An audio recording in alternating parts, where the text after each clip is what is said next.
I think we should talk about lab reviews, right? Okay. What to expect, why they're different from what you get from your PCP, what you go over, what makes you different. Yeah, What because makes functional medicine different, I guess. okay, because today is is the last day that we are running ads and offering straight up, lab reviews. We've Hmm. done this for probably 8 months now, and you field most of the questions, like almost all of the questions about that. So tell us the questions that you get about this, because there's obviously a lot of confusion about what that lab review is, like how it's different. Why would somebody pay $97 to have their labs reviewed by a functional medicine practitioner rather than, getting other labs done? Or yeah, Yeah, I why would mean, why would somebody pay for that? I think people their first question is the lab included? The cool thing is like most of the time you've already had your labs drawn by your PCP, but they're looking for different markers than we're looking for. So, they say you hear your PCP look at your labs and you get them back and they say, oh, everything's normal. And so then they say, well, now what? Because they still don't feel good. And their PCP is always like, well, I don't know because they're normal. And so that's kind of where you pick up where they drop off. And so I always say, yeah, they're looking for normal, but normal is compared to America's normal. And we all know we're not healthy as a nation. So normal doesn't mean healthy. It just means you're not dying or dead, Yeah. essentially. And so what we do is we're looking for the optimal ranges to see where your body is thriving, where you're feeling good, where you're not having symptoms, where you're not fatigued, where you're not bloated. And so that's where all like the secrets kind of lie and how to help you and fix you is your body as a whole being optimal instead of just normal. Yeah. So I mean, that's absolutely right. When your primary care doctor or nurse practitioner or PA or whoever is looking at your labs, a lot of times, now this is not to vilify any Mm-mm. traditional medicine practitioner at all. They've got a hard job. They're limited in what they can order. They're limited in how they were trained to read this. Like Mhm. 36 years in traditional medicine, and I still had to go back and I still had to learn a lot of stuff. I had to unlearn and relearn a lot of stuff about how to do this. So, we're giving them a break and they have a ton of patients. A lot of times, your traditional labs are dictated by your insurance company, what they'll pay for, which is an advantage and a disadvantage to not taking insurance. You can use your HSA and FSA if we're running labs for you, and I get to order what you need, not just what your insurance is going to pay for. Because a lot of times, when we get lab reviews, when we get the labs, I'm like, oh my gosh, this person has all of this going on and they got 4 labs and none of them are giving us any information of what we need. So that's the first thing. Second thing is exactly what you said. Traditional values are very wide. They are looking for disease on either side of that wide swath in the middle that they accept as normal. And a lot of times those labs are color coded. So they're red. Your practitioner is so busy looking at labs, excuse me, that a lot of times they are just looking for the red. They don't even look to see what the number is. So even though your number might not be flagged as abnormal, it could be right next to abnormal, and that's not normal, but it's not getting flagged because it's not color coded. And the traditional practitioner isn't able to look at the individual numbers. Well, isn't it interesting too? It's not a healthy range, it's a normal range. They're not looking for the healthy range. So that's a Right. red Yeah. flag as What well. we look at is this narrow swath in the middle, and that's where we've determined that you function optimally. So, and how they determine that traditional normal range is that they look at everybody who's had that lab test done, and they take the middle, 5, 8, 7, just depends percent, and that is what is considered the normal range. And that really, I mean, if you look at everybody, I mean, what did they say now? It's something like 72% of the population has at least one chronic diagnosis. 72% of the population of the United States has at least one chronic diagnosis. And that's your normal range, right? 33% of children have a chronic diagnosis. Kids. So we're looking for, how does your body function optimally right in the middle? And then the other thing that happens is I'm looking to explain your symptoms. So we're going to order labs. If we're ordering labs for you, we're going to order the labs that help pull the story together and really help to kind of peel back the layers so that we can see why you're having that symptom. Usually all of our symptoms they might not seem like they're related, but they usually point to one or two things that are going on.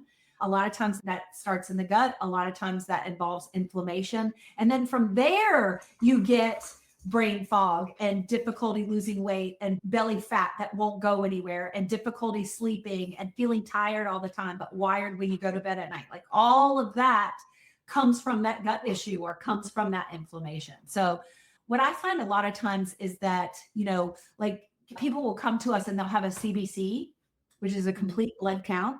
It tells us about your white blood cells that show us infection or inflammation, your red blood cells that show us it gives us clues about nutrition. And it also tells us about your oxygen carrying capacity in your blood, and then your platelets, and that's your clotting factors. But it can also point us towards inflammation as well. So we get the CBC test, but we don't get the differential. And the differential tells us what kind of white blood cells do you have. Your number might be normal, but the different types, there's 5 different types. And depending on the different types that you have, really tell the story about what's going on in your body. It could be that your immune system is kind of pooped out because it's been chronically on guard for all this time. Or it could be that your immune system it's kind of on and it never really turned off, meaning that it's kind of like hypervigilant. And if you're somebody who has autoimmune disease, that right there can explain it. Like your immune system got turned on probably because of inflammation, not infection. And it just never turned off because that's a chronic thing. So, making sure that you're having the right tests done. I could go on. Thyroid is a big one. A lot of times people who are pre-diabetic or who have a glucose that is elevated, a blood glucose that is elevated, are not getting a hemoglobin A1C. And that blood glucose, is only valuable if you're fasting. And it's only a snapshot in time. So it tells us one moment in time. It doesn't tell us whether that glucose was on its way up, on its way down, whether it's always elevated, whether that was a freak thing that it was elevated. It doesn't really tell us anything. And people are concerned about weight issues and fatigue and all of that, and they don't even get a hemoglobin A1C. Or cholesterol. I hear a lot, well, my cholesterol is high, and that's not even the biggest red flag anymore, like we thought it was. Yeah, they don't have and a cholesterol of 200 is not high. Right. 180 to 220 is an acceptable range. And your cholesterol, if it's elevated, it's going to be elevated for a reason. Normally your cholesterol is there to help heal and repair and rebuild tissues. So if it's elevated, it's more than likely that you need some of that you need your cholesterol to be high, because every cell in your body makes cholesterol, whether you have a high amount of it in your diet or not. And that, half of the people who have a cardiovascular event, actually half of them have a normal cholesterol and half of them have high cholesterol. So it's a crapshoot. It doesn't mean that high cholesterol is influencing your risk by itself, but there are other things. So, even before they will say you need to be put on a statin, but they have no idea what your inflammatory markers are, what your genetic risk is, because cholesterol is not it. If you want to know your genetic risk, you need to do a lipoprotein little a. If you want to know how inflamed the vasculature is, where it's more at risk for that cholesterol getting deposited and forming plaques, then you need to know what your homocysteine is, or you need to know what your ApoB is, because that tells us how much traffic. Cholesterol is the cargo, but the ApoB is a number that tells us how many vehicles are on the road in your blood vessels. Traffic in that blood vessel, you could still have the same cholesterol number, but a whole lot of vehicles carrying a small amount of cholesterol is more damaging than the same amount of cholesterol in fewer particles. That is going to increase your risk more than the same cholesterol number, but a fewer number of particles. And so I think that's what is so different about what you offer, is that you're looking at the complete picture and not just this like little piece, not just the cholesterol, not just the thyroid, not just, the rheumatoid arthritis piece or whatever these pieces are that are so important, because the symptoms are what leads us to try and get better. But unfortunately, when you go to such a narrow scope of practice, they're not really seeing what the causation was. And not only that, but all of your symptoms, you are one body, you are one ecosystem. Everything, all of your cells communicate, your gut communicates with all of your body systems.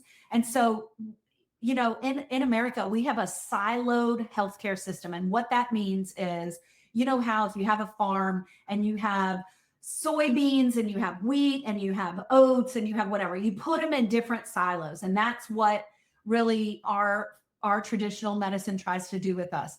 And it's crazy to me when you have someone who comes to you and they say, well, I'm having trouble sleeping, but my rheumatologist says that that's not their area.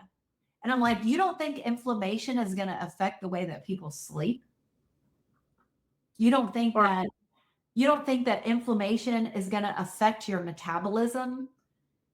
That it's going to affect the way that you lose weight? It's, you don't think that inflammation is going to affect your thyroid? The last thing that your body is going to do, if your metabolism is running dirty, meaning that you've got a lot of these reactive oxygen species, you've got a lot of damage out there to your mitochondria, you've got a lot of soot and a lot of rust because of the way that your body is burning, it's turning food into fuel in the cell, that the last thing that your body wants to do is to convert thyroid hormone from inactive stored thyroid hormone into active thyroid hormone that gets into the cell and increases your metabolism. Your body is going to protect you and it's going to put a brake on that. And that's why you don't have any energy, because the last thing that your body wants to do is to rev up that metabolism machine, produce more of this soot and rust and all of that that's going on, more that your liver has to deal with. And so your body tries to protect you. So whenever it slows down your metabolism or whenever it blocks something, there's always a reason behind that. And it's always protective. It's always a positive thing. The symptom might not be positive, but that's why you have to look at the body as a whole. And I mean, just working in the operating room, doing anesthesia for the last 20 years, it was insane. It was insane to hear some of the conversations because, we would be doing a surgery on the foot, let's say, and I would be like, well, they have a decube on their butt or whatever. And they would be like, yeah, that's not my area. Just like not interested. And they would be like, yeah, that's not what I'm worried about. They're just blinders on and they're looking at this. So you really need, and I also look at labs to explain labs. It's kind of like the Bible. The Bible explains the Bible. Well, your labs explain your labs. So you can't just look at one test in isolation. You really have to look at it along with everything else. So if we're seeing inflammation, I'm going to be looking at your sodium and your potassium to see if you're running on cortisol. I don't need a cortisol level. I'm going to be looking at your sodium and potassium. I know so many people come and get on the phone. Well, does she do hormone testing? And I was like, well, she can, but that's again, just a symptom of what you have going on as a whole. So you kind of got to take a step back and start with the labs and see what your labs are telling you before you get all these additional testing done. Yeah. Yes. Before you get the specialized testing, like you haven't even figured out your inflammation or how your gut is absorbing. And, there's a hierarchy to hormones as well. And I think we've been sold a bill of goods that you can force your hormones. You cannot, because hormones are kind of like a baby's mobile. And when you touch one part of that, something else changes, right? Like the whole thing moves. And that's how your hormones are. But at the base of your hormones are cortisol. So if your cortisol is out of whack, your sex hormones, your estrogen, progesterone, and testosterone, those are never going to be right. And that's why people say, well, I got on estrogen or I got on, whatever, hormone replacement therapy, and I felt better for a month. And then I didn't feel better anymore, because all this stuff that isn't balanced down here is going to knock that out of balance. You got to fix the foundation. That's what makes it stable. Right above cortisol is insulin. Right above insulin is oxytocin. Right above that is pregnenolone. Right above that is thyroid hormone. So there's a lot that's between, when you're talking about hormones, there's a lot that you have to get right before your sex hormones are going to be stable. Mm-hmm. And cortisol is not all about your mental stress or how busy your life is either. I think people forget or don't know that the cortisol can also be about, what kind of stress your body's under. Are you doing the wrong kind of workouts? Are you not having your rest days? Are you in a toxic environment? Not people, but your actual environment. Is there mold? Is there, heavy plastics? Like, what is causing your body stress, not just your mental health stress? And I feel like that's a piece that gets missed a lot. And one of the biggest ones is that, a lot of people are, food is medicine. And so, people are looking, a lot of times they're like, well, what supplement can I take to help this? And I'm like, and a big one is to support my liver. And I'm like, okay, well, what you can do to support your liver is hydrate. Get rid of some of these toxins that your liver is having to deal with, the microplastics, the fragrances, the forever chemicals, the fluoride in your water, in your toothpaste, the aluminum in your deodorant. The pill's not going to fix that. You got to strip away all that stuff. Right. But everybody's looking like, how can I support my liver? Well, you can support your liver by doing those kinds of things. And, we kind of shy away from changing our routines and our habits and our nutrition. And honestly, that's where you're going to have the biggest result, because just, adding something else to an already overwhelmed system just doesn't work. Your system stays overwhelmed. It's like trying to bleach a puddle of mud, right? Like, you can dump all the bleach you want on that, but it's not going to fix anything. No, because nothing's moving. Like, nothing's moving through there either. Yeah, that's a great example. So any roadblocks, like when you start talking to people about getting their labs reviewed or, anything like that, like, is there one big like misunderstanding or roadblock that people seem to, that like they can't get over that, and so they just don't get their labs reviewed? I think the biggest thing is they don't see the value yet, because you're so trained in the way we've all grown up. You go to your doctor, they read your labs, they tell you everything's fine. They might throw a supplement at you, they might throw a medication at you, and then you're supposed to be fine. And so I think for them, it's like, well, we have to trust our doctors. That's what we've been trained to do, is trust our doctors. And so instead of just trusting the results you got because you clicked on this link for a reason, you looked into functional medicine for a reason, this isn't like a coincidence, why are you looking for other answers? Is it because you still don't feel good? Is it because your gut's telling you that the answers you're getting aren't right? I mean, I go back to my kiddos when I was told before I got into the functional medicine side of things, when they were constipated, we'll just give them Miralax. But the doctors never asked me what they were eating. They never asked me how they were sleeping. They never asked me how active they were. They just want to throw Miralax on it. And the side effects that come with these medications is astronomical. Behavioral health comes with Miralax. So if you put your kiddo on Miralax, and the kicker was, when I asked him, well, how long does he need to be on it? The answer was indefinitely. Mm-hmm. What? What? I'm just supposed to give him Miralax forever? Like, that doesn't make any sense. So I think you need to start questioning the answers you're getting. And when you're questioning them, you're going to understand the value of what we offer. Because Kim, you're not throwing a bunch of medications. You don't even prescribe medicine. You're not throwing a huge amount of supplements. You're maybe doing something that's going to support the body. So I think that's the biggest barrier I'm finding, is people's have a hard time getting out of that old framework of, you go to the doctor, they give you something and you're fixed. Because that last part, people aren't getting fixed. Because if you were feeling healthy after you tried these things, you wouldn't be here. Exactly. I mean, people are clicking on this at 3:00 in the morning. Mm-hmm. You know what I'm saying? Like, I hear my phone ding at 3:00 in the morning. or at midnight. And it's like, I'm wondering, why aren't you asleep? Why aren't you asleep? First of all? And then of course, it could be anywhere. But we've decided that so many times what we find is that, yes, we do this lab review for you and I let you know, hey, this is where I see your issue.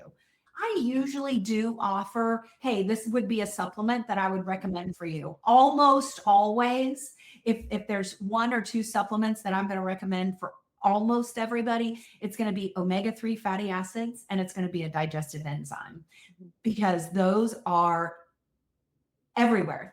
Everywhere, everybody is affected by inflammation and poor digestion, which excuse me, which is going to affect so much other stuff. It can lead to leaky gut. It can lead to constipation. It can lead to nutritional deficiencies. It can lead to brain fog. It can lead to autoimmune disease.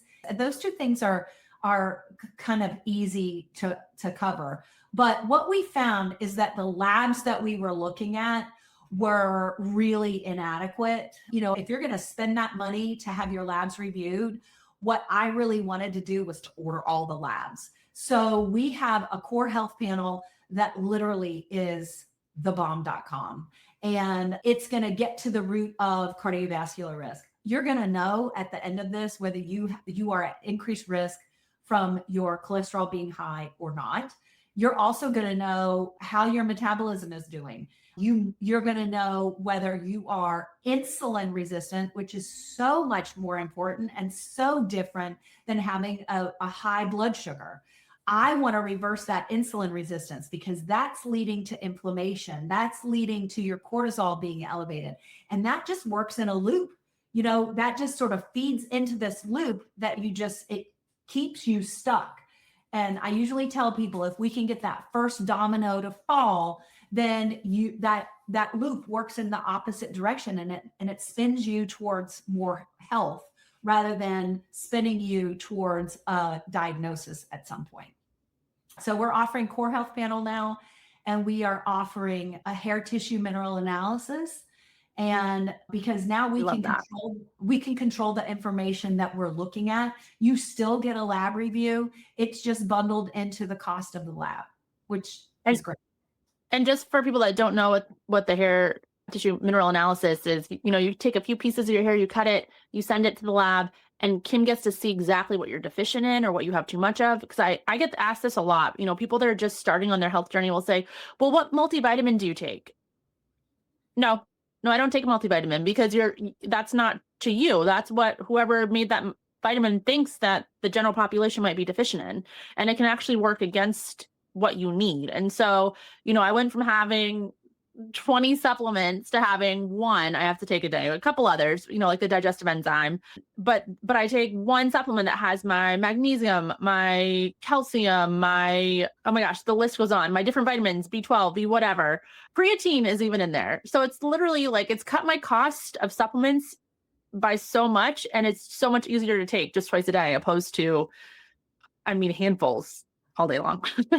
And you never know, when we're talking about minerals, that information that we get from a hemoglobin A1C that tells us over 90 days, what's your average blood sugar, that gives us a whole lot more information than just a random blood sugar. And then the same thing is true for your minerals. So your minerals are they're positively and negatively charged ions, and they not only affect what goes on in your body, but they affect each other. So at certain levels, it can antagonize your other minerals, or it can work in conjunction with them. So when we're talking about mineral replenishment, and minerals are more than just the spark plugs, when we're looking at your hair, we're looking at what's happening in the tissues. So we're really getting a clue about what's happening in the cells, like what's available to your body, what's not available to your body. And we get information from your hair that tells us, what is your metabolism? Is your metabolism burning through what you're taking in nutrition, or is it pretty well matched, or is it slowed down to protect you because you're not getting enough nutrition and all your reserves are down? Is your copper affecting your iron? People that have been told that they're iron deficient their whole life and they've been given iron, their copper's low. You can't use iron without copper. So you're never going to make that better unless you address copper. But in addition, it also tells us how your body is responding to thyroid hormone, how your body is at balancing blood sugar, how are your adrenals functioning, because there's a whole continuum about how your adrenals function. And that's where you're releasing that cortisol. So for some people, they're sort of in this fight or flight mode and their adrenals are just, constantly working, but they have enough energy and they're getting fed enough so that you're a fast metabolizer and your adrenals are stressed, but you're keeping up with it, versus someone over here who has been just chronically stressed, isn't keeping up with their reserves, and they are in adrenal burnout. So what you're feeling could feel similar. So you can't go based just on symptoms. And this person is in much more dire situation than this person that's just blowing through everything that they're taking in.